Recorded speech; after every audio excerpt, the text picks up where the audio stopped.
आज हमारे बीच में चाय विथ राय में IPS commandant 9th battalion Dantewada Shashi Mohan Singh ji उपस्थित हैं। आपको प्रणाम, नमस्कार शशि मोहन जी। नमस्कार शशि मोहन सिंह जी, आप एमपीपीएससी 1997 में आपने क्लियर किया, जिस समय छत्तीसगढ़ और मध्य प्रदेश एक साथ हुआ करता था। तो सबसे पहले मैं ये चाहूंगा कि एमपीपीएससी का प्रिपरेशन आप कैसे करते थे ताकि यूथ को उस पढ़ाई और उस स्टडी के बारे में जानकारी मिले। देखिए, हम लोग भिलाई हमारा कॉलेज का एजुकेशन भिलाई से कंप्लीट हुआ और उस समय पीएससी का बहुत ज्यादा भिलाई में खासकर बहुत माहौल नहीं था। उसका सेंटर इंदौर और बिलासपुर ऐसी जगहों को माना जाता था।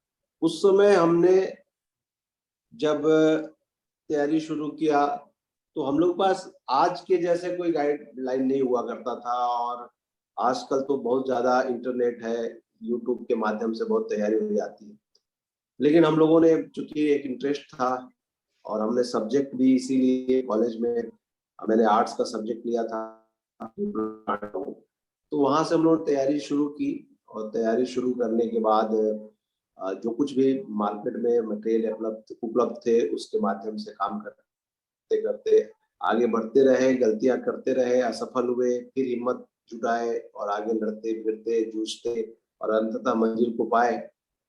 लेकिन आज की तारीख में मैं कहूँगा कि संचार के साधन इतने हो गए हैं, इतनी चीजें मार्केट में अवेलेबल है, आपके मोबाइल में बहुत सारी चीजें हैं, तो आज पहले की तुलना में बहुत स्थिति बेहतर है।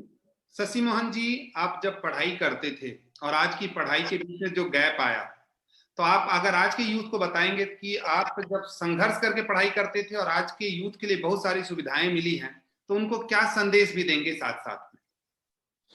देखिए, बहुत सुविधाएं मिली हुई, आपका कहना सही है।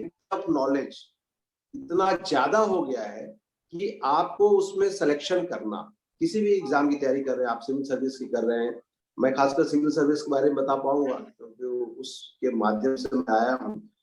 तो आपको सेलेक्टिव होना पड़ेगा, आपको ये देखना पड़ेगा कि हमारा सिलेबस क्या है, हमारे एग्जाम का पैटर्न क्या है, हमारे एग्जाम की प्रोफेशनलिज्म क्या है, उसका रिक्वायरमेंट क्या है और जो चीज हमें मार्केट में उपलब्ध है उसका हम कैसे उसका चयन करें कि सही चीजों का चयन।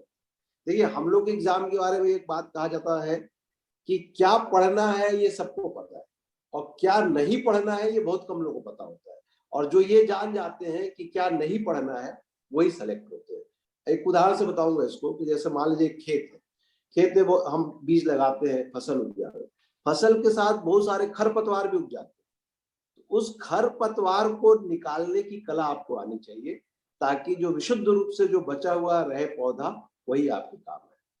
बहुत ही बढ़िया, खूबसूरत जवाब, यूथ के लिए बहुत ही इंपॉर्टेंट होगा।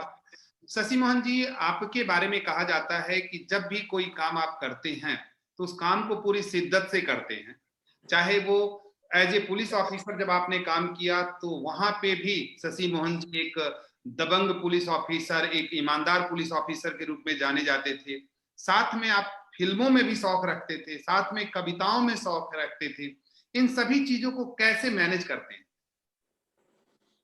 देखिए, मैनेज जो टाइम मैनेजमेंट की बात है, और टाइम मैनेजमेंट के लिए मैं हमेशा कहता हूँ कि टाइम कभी कोई प्रॉब्लम नहीं है, हमेशा प्रॉब्लम होती मैनेजमेंट की। और जो टाइम मैनेजमेंट करना जानते हैं उनके लिए कभी जीवन में समस्या नहीं होती। मैंने हेक्टिक पुलिसिंग भी हमारे फील्ड की पोस्टिंग रही ज्यादातर समय में, तब भी मुझे कभी फर्क नहीं पड़ा, तब भी मैं कविताएं लिखता था, इवन मैं थिएटर भी करता था, शॉर्ट मूवीज भी बनाता था लीगल अवेयरनेस के लिए।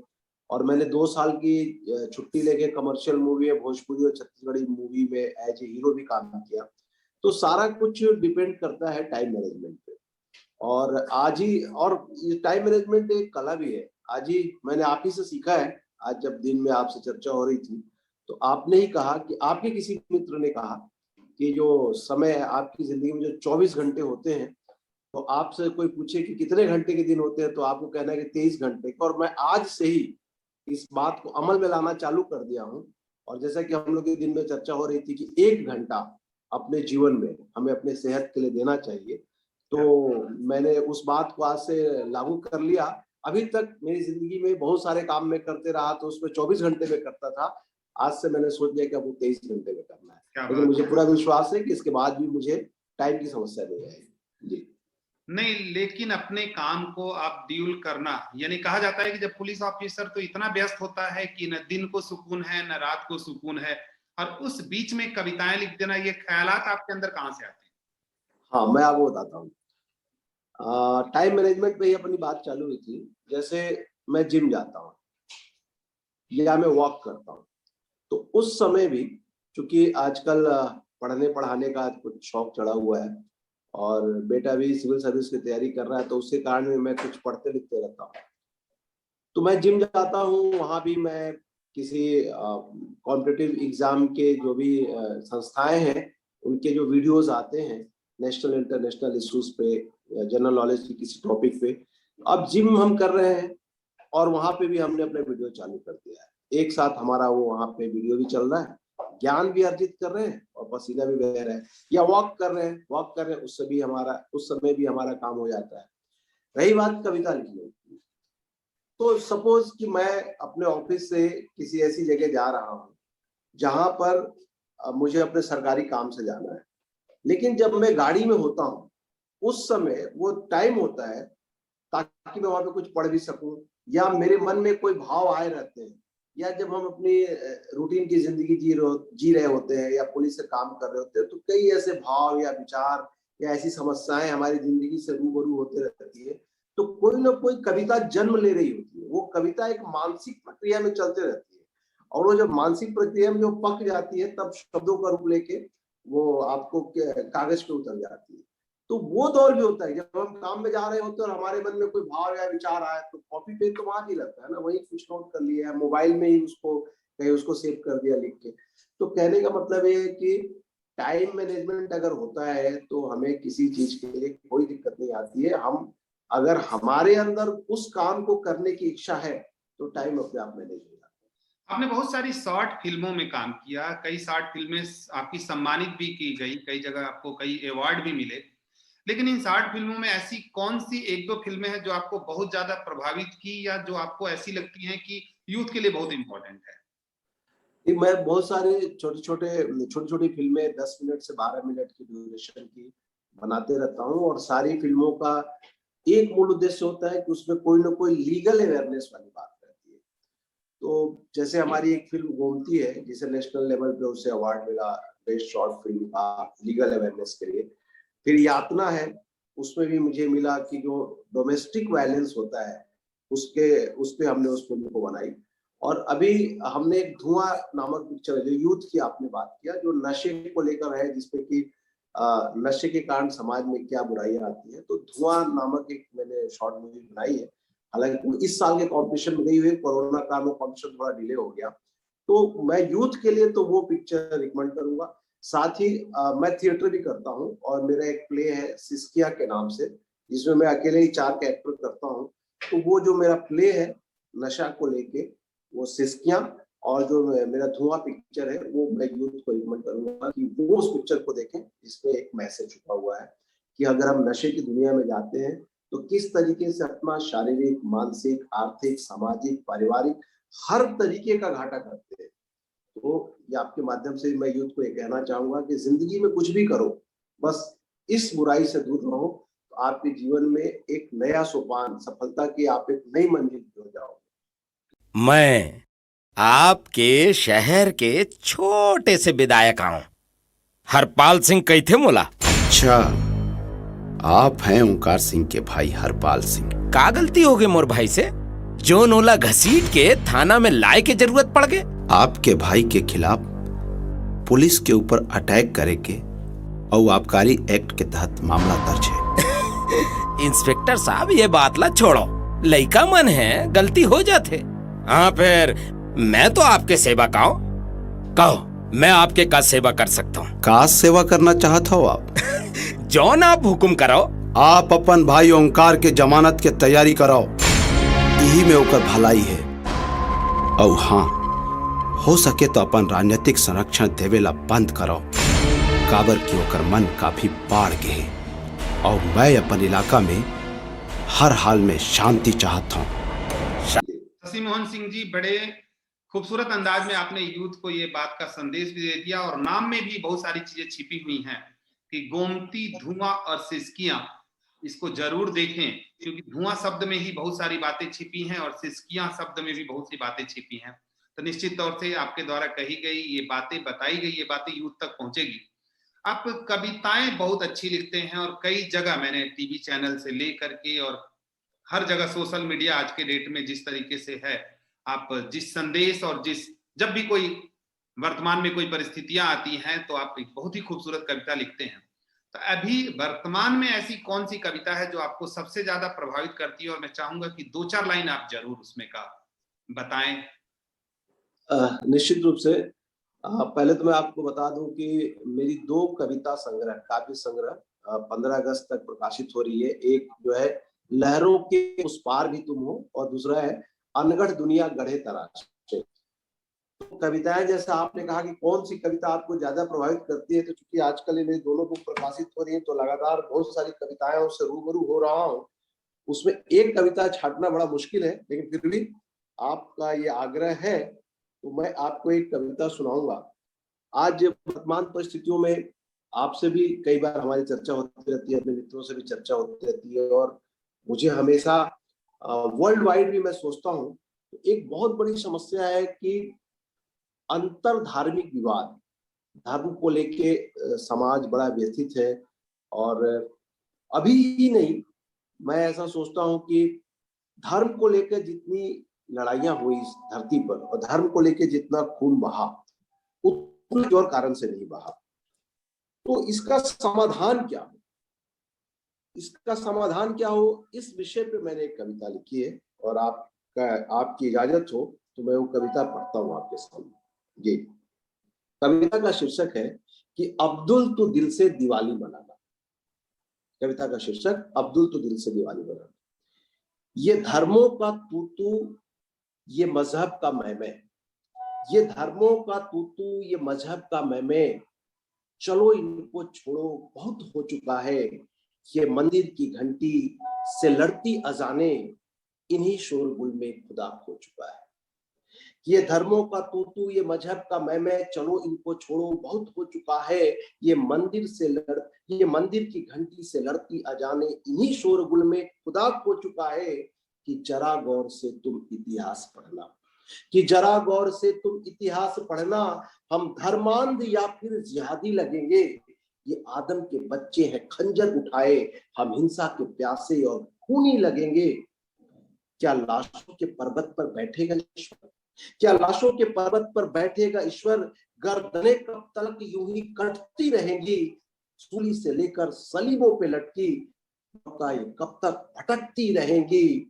तो चलो द्वार खोले हम अपने हृदय का, तो चलो द्वार खोले हम अपने हृदय का। वो मोहब्बत का मंदिर, खुदा का ठिकाना, जो रमजान आए रमन्ना दे दावत, अब्दुल तो दिल से दिवाली मनाना, अब्दुल तो दिल से दिवाली मनाना। आपने बड़े छोटे से समय में बड़ा ही खूबसूरत अंदाज में अनेकता में एकता भारतीय राष्ट्रीय संस्कृति की विशेषता को इस कविता में पिरो दिया कि अब्दुल तो दिल से दिवाली मना ले। इतना सुंदर कविता शायद मैं सोचता हूं कि ये यूथ सबके लिए, समाज सबके लिए एक खूबसूरत संदेश है। Shashi Mohan ji, as a police officer आपका बहुत अच्छा नाम रहा है, आपका बहुत अच्छा काम रहा है। तो ऐसे कौन कौन से आपके साथी रहे हैं जिनके काम को देख करके आपने कुछ सीखा, या ऐसे कौन कौन से सीनियर रहे हैं जिनको देख के आप प्रभावित हुए? देखिए, ये सवाल बहुत कठिन आपने पूछा।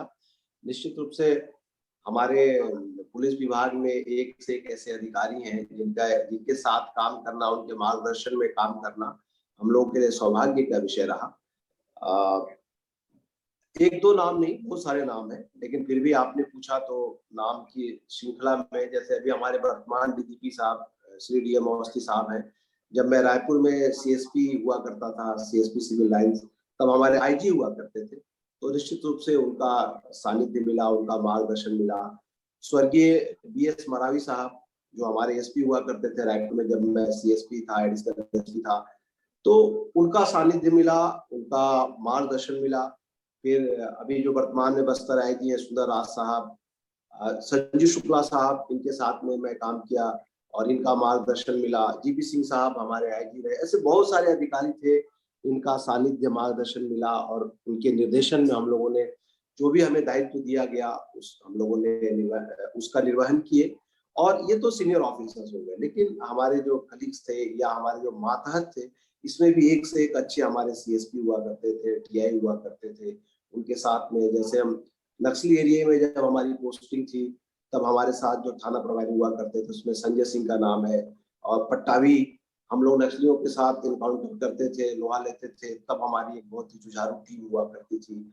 उसके बाद हम शहर की पुलिसिंग में आ गए, तो राजेश साहू और ये क्या बोलते हैं वाजपेयी और चौधरी, ये सारे जो टीआई हुआ करते थे, ये सारे लोगों के साथ काम करके भी तो एक टीम होना, पुलिसिंग कोई इंडिविजुअल गेम नहीं होता है। इसमें हमारी टीम काम करती है जिसमें वरिष्ठ अधिकारियों का मार्गदर्शन होता है और हमारे जो मातहत अधिकारी होते हैं उनका सहयोग होता है, सब मिलके काम करते हैं और एक टीम वर्क होता है। तो बहुत सारे ऐसे अधिकारी हैं, बहुत सारे ऐसे सिपाही हैं, बहुत सारे ऐसे हवलदार हैं, उनका भी बहुत बड़ा योगदान रहा करता था। आपको हम लोग फ्रंट पे दिखते हैं, लेकिन एक्चुअल चीज बताऊं कि काम तो हमारे सिपाही हवलदार ही करते हैं, एक्चुअल वाले हमारे सिपाही ही होते हैं। हम लोग तो चूंकि फ्रंट पे रहते हैं इसलिए ज्यादा दिखते हैं, लेकिन पुलिस विभाग की एक्चुअल रीढ़ की हड्डी हमारे जो कांस्टेबल है, जो हमारे सिपाही हवलदार हैं, हमारे वरिष्ठ अधिकारी। तो ये एक ऐसा सामंजस्य बना के हम लोग काम करते हैं, सीनियर ऑफिसर्स और जूनियर ऑफिसर्स मिलकर। तो बहुत सारे लोगों का बहुत योगदान रहा जी। शशि मोहन जी की यही विशेषता है कि कभी भी किसी चीज की क्रेडिट लेते नहीं, क्रेडिट देते हैं, ऐसा कहा जाता है। आपने बड़े अच्छे शब्दों में सबको या सबके साथ को आपने इस तरीके से बताया, इस तरीके से समावेशित किया अपने अंदर कि सबसे आपने सीखा है, सबसे आपने लर्न किया है। अगर हम थोड़ा सा इस पुलिसिंग या पुलिस के शब्दों से अलग हटते हुए, कभी दिल से अलग हटते हुए, आप 2 साल फिल्मों में काम करने के लिए भोजपुरी फिल्मों में एज ए हीरो भी काम किए, तो कौन सी ऐसी भोजपुरी फिल्म थी जो आपको प्रभावित की? हाँ, भोजपुरी फिल्मों में देखिए वहाँ के जो सुपरस्टार हैं दिनेश लाल जी, उनके साथ मुझे काम करने का मौका मिला। रामोजी फिल्म सिटी में कोई पिक्चर शूट हुई थी और इस पिक्चर के डायरेक्टर, हिंदी फिल्म के डायरेक्टर जो फारूक सिद्दीकी जी थे, जिन्होंने अजय देवगन को लेके जिगर और विजय पथ जैसे सुपरहिट फिल्म बनाई थी, तो वो डायरेक्टर थे। और हम लोग हैदराबाद में रामोजी फिल्म सिटी में 1 महीना रह के शूट किए और पिक्चर का नाम था वर्दी वाला गुंडा। इसमें दिनेश जी और मैं दोनों पुलिस ऑफिसर का रोल किए थे, 2 हीरो की कहानी थी। वैसे ही दूसरी हमारी एक सुपरहिट फिल्म थी भोजपुरी की, जिसमें वहाँ के वर्तमान के सुपरस्टार जो हैं खेसारी लाल, उनके साथ मैंने सेकंड लीड में काम किया। दिल ले गई ओढ़निया वाली, ये पिक्चर मैं खेसारी लाल के साथ में काम किया। ये पिक्चर तो अभी भी बहुत टीवी में दिखाते रहती है, ये बड़ा वहाँ की सुपरहिट फिल्म है। तो ये दोनों बड़े एक्टर के साथ काम किया। तीसरा मैंने गोविंदा जी के जो भांजे हैं विनय आनंद, वो भी भोजपुरी के बड़े स्टार हैं, ऐलाने जंग के नाम से एक पिक्चर किया उनके साथ भी। तो भोजपुरी में इन सब फिल्मों को काम करते समय एक ऐसा दौर था जहाँ पे जिंदगी का एक नया अनुभव, मुंबई में ही रह के उन सारी फिल्मों को करने का अवसर मिला और अच्छे बड़े मजे हुए कलाकारों के साथ काम करने का अवसर मिला। तो एक दौर था और उस दौर में भी हमने उसको भी एंजॉय किया। जी, छोड़ो मेरा हाथ।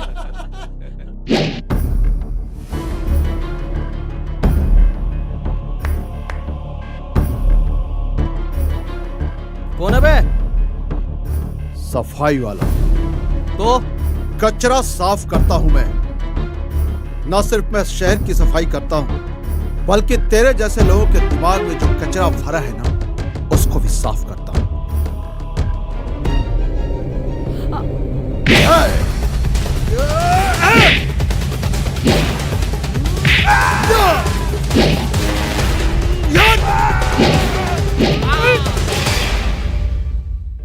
बहुत हीरोगिरी कर रहा है बे, साले ठोक डालूंगा। चल ठोक, साले ठोकने के लिए बंदूक की नहीं जिगर की जरूरत पड़ती है। मारो साले को। आप कभी गुस्सा होते हैं, क्योंकि आपका हरदम पाला अभी अब तक ऐसे लोगों से ही पड़ा है जहां कुछ गलत लोग होते हैं, कुछ सही होते हैं, तो जब कभी कोई क्रोध आता है तो वो क्रोध घर तक आता है या वहीं समाप्त हो जाता है? देखिए, इसमें बड़ा आपका प्रश्न, इसमें मैं आपसे ये कहूंगा कि जब हम काम कर रहे होते हैं तो चूंकि हमारा जॉब का नेचर ऐसा है कि कई बार हमें असामाजिक तत्वों के साथ डील करते समय हमें एक दूसरी भूमिका निभानी पड़ती है, बड़ी सख्त भूमिका होती है। तो उस भूमिका को करते समय भी कई बार वो आक्रोश आता है, लेकिन चूंकि मैं एक्टर हूँ तो वहां पे मैं थोड़ा एक्टिंग भी कर ले जाता हूँ। और हम लोग जब एक्टिंग करते हैं तो हम लोग स्विच ऑन स्विच ऑफ एक मोड होता है।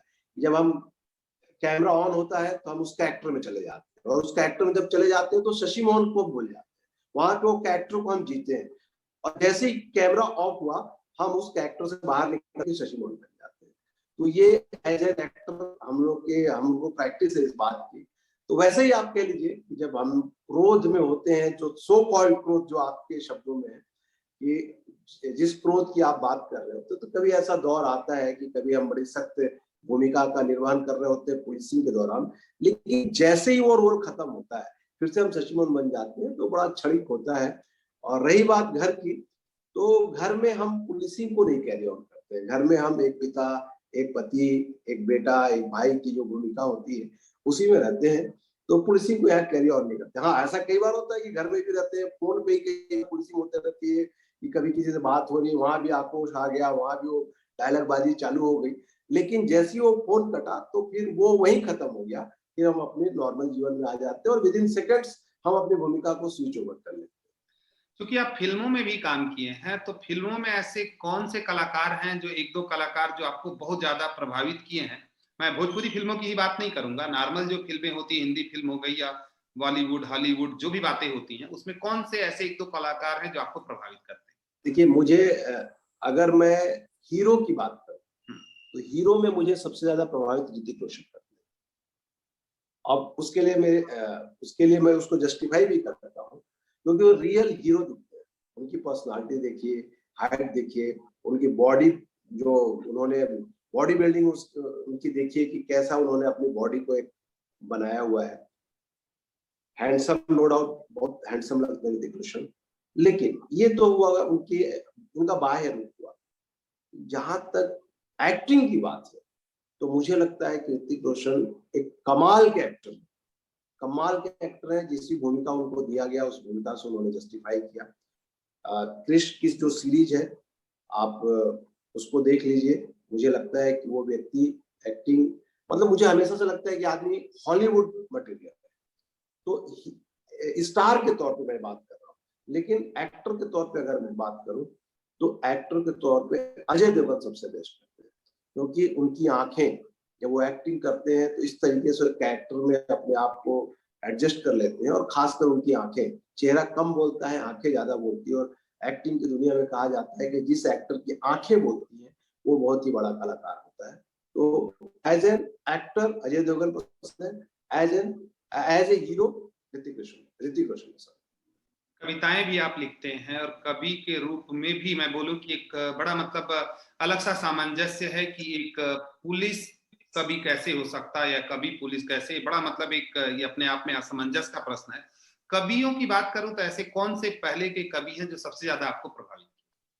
ये पहले तो, चूंकि मैं तो हिंदी साहित्य विद्यार्थी हूँ, बहुत सारे कवियों को पढ़ा मैंने, लेकिन अगर कवियों को प्रभावित अलग अलग मैं मध्यकाल की बात करूंगा तो मैं कबीर से बहुत ज्यादा प्रभावित हूँ। कबीर अपने समय के बहुत ही क्रांतिकारी कवि हुआ करते थे, और कबीर में इतनी ताकत थी, इतना दम था कि वो उस समय भी कहते थे, सबको ललकारते थे। जो बात हम आज नहीं कह सकते वो उस समय कहा करते थे। तो कबीर मुझे बहुत प्रभावित करते हैं। उनकी मैं दो पंक्तियों से बताऊंगा कि कबीर कैसे अपने समय के क्रांति दृष्टा हुआ करते थे, युग दृष्टा हुआ करते थे। क्रांतिदर्शी थे और युग दृष्टा थे। उन्होंने कहा ना कि वाहन पूजे हरि मिले तो मैं पूजू पहाड़।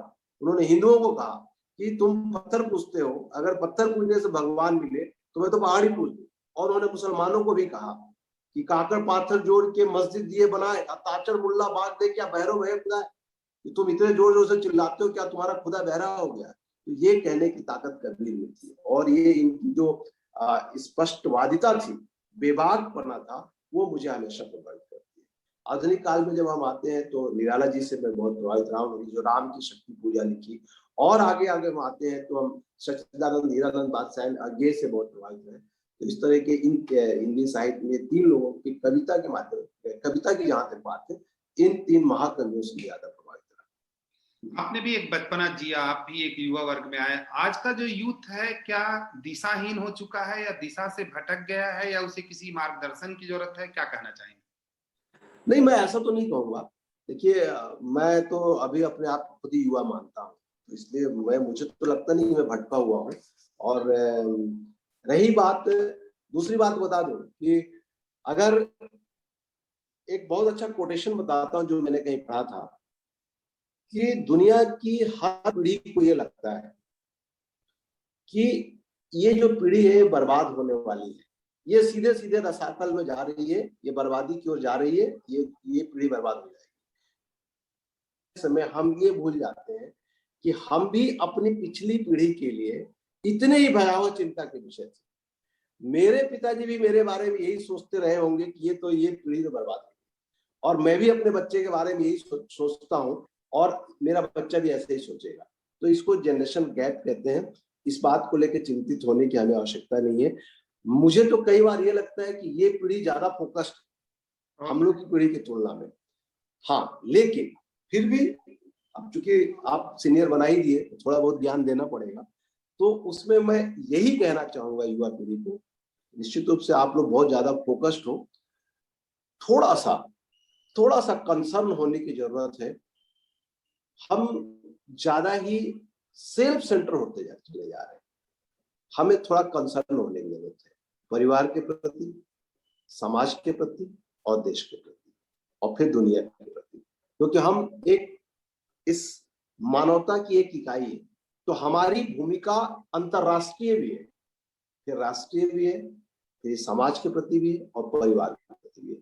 तो हम जो सेल्फ सेंटर होते चले जाते हैं, और जीवन का गोल सिर्फ अचीवमेंट नहीं है कि हम बहुत पैसा कमा लिए, बड़ा नाम कमा लिए, बड़ी गाड़ियों में घूमने लगे, सिर्फ ये गोल नहीं होना चाहिए। जीवन बहुत स्पिरिचुअल है। तो हमको थोड़ा सा इस भौतिकता के प्रति, जो हम ब्रांड के पीछे भाग रहे हैं ना, ये पागलपन हमारा ब्रांड को लेके ना, इससे थोड़ा खुद को ब्रांड बनाए, हम इस पे ज्यादा फोकस करें। बस इतना ही ज्ञान, बहुत आज की पीढ़ी हमसे ज्यादा समझदार है, वो सब समझते हैं। आपने कहा तो मैं उनको मैसेज देने की कोशिश, बहुत ही सुंदर तरीके से, बल्कि जब यूथ सुनेगा तो उसे बड़ा अच्छा लगेगा कि एक पुलिस ऑफिसर आज के यूथ की प्रशंसा कर रहे हैं और ये बता रहे हैं कि पहले से ही ये चला आ रहा है, तो इसमें कुछ नया नहीं है। सबको लगता है कि आगे वाला कुछ परेशानी की तरफ है। ये लॉकडाउन में कुछ बच्चे थोड़े परेशान, बच्चे क्या, पेरेंट्स भी परेशान। इस लॉकडाउन के पीरियड में लोग घर से बाहर नहीं निकल पाए, तो कुछ परेशानियां हुई। इस संबंध में आप 1-2 लाइन बताएं कि कैसे इन परेशानियों से बच्चे बाहर निकले, या जो डिप्रेशन का माहौल आ रहा है कैसे उसको दूर करें। निश्चित रूप से आपने एक बहुत ही सही चिंता को उठाया है। ये समय बहुत भयावह है और बहुत बुरा एक्सपीरियंस लेके आया है दुनिया के हर व्यक्ति के लिए। लेकिन कहते हैं ना, वो आजकल डायलॉग चल ही रहा है कि आपदा में अवसर। निश्चित रूप से समय बहुत ही बुरा है, लेकिन हमको, अगर हम पॉजिटिव थिंकिंग के व्यक्ति हैं, तो हमारे अंदर ये एक सोच होनी चाहिए कि इस समय का हम कैसे बेहतर उपयोग करें, और उसमें हम कोई ना कोई टारगेट सेट करें। आपको लगता है कि मैं बीकॉम कर रहा हूँ या बीएससी कर रहा हूँ या इंजीनियरिंग कर रहा हूँ और हमारी क्लासेस नहीं लग रही है, कॉलेज बंद है, तो आप इस समय में आप अपने लाइफ का जो गोल सेट किए हो, आप उसकी तैयारी करो ना। भाई, आप बीकॉम करने के बाद आपने कुछ सेट किया हुआ है कि हमको सीए का एग्जाम देना है या जो भी देना है, आप उसको फोकस करो। बल्कि इसको समझो ये आपके लिए एक एक्स्ट्रा बेनिफिट मिल के आया है, टाइम बन के आया है, उसका सदुपयोग करो।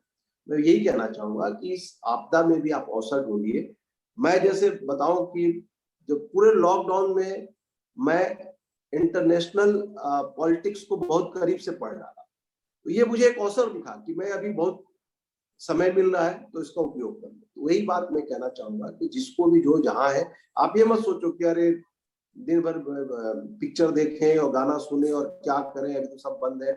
माइंडसेट को तोड़ने की जरूरत है। और एक नया गोल सेट करना है, उस गोल सेट को अचीव करने के लिए भिड़ जाना।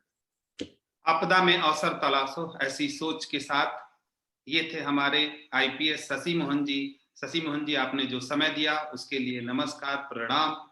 फिर हम अगले शनिवार मिलेंगे किसी नई शख्सियत के साथ। तब तक अलविदा, सत श्री अकाल। Thank you.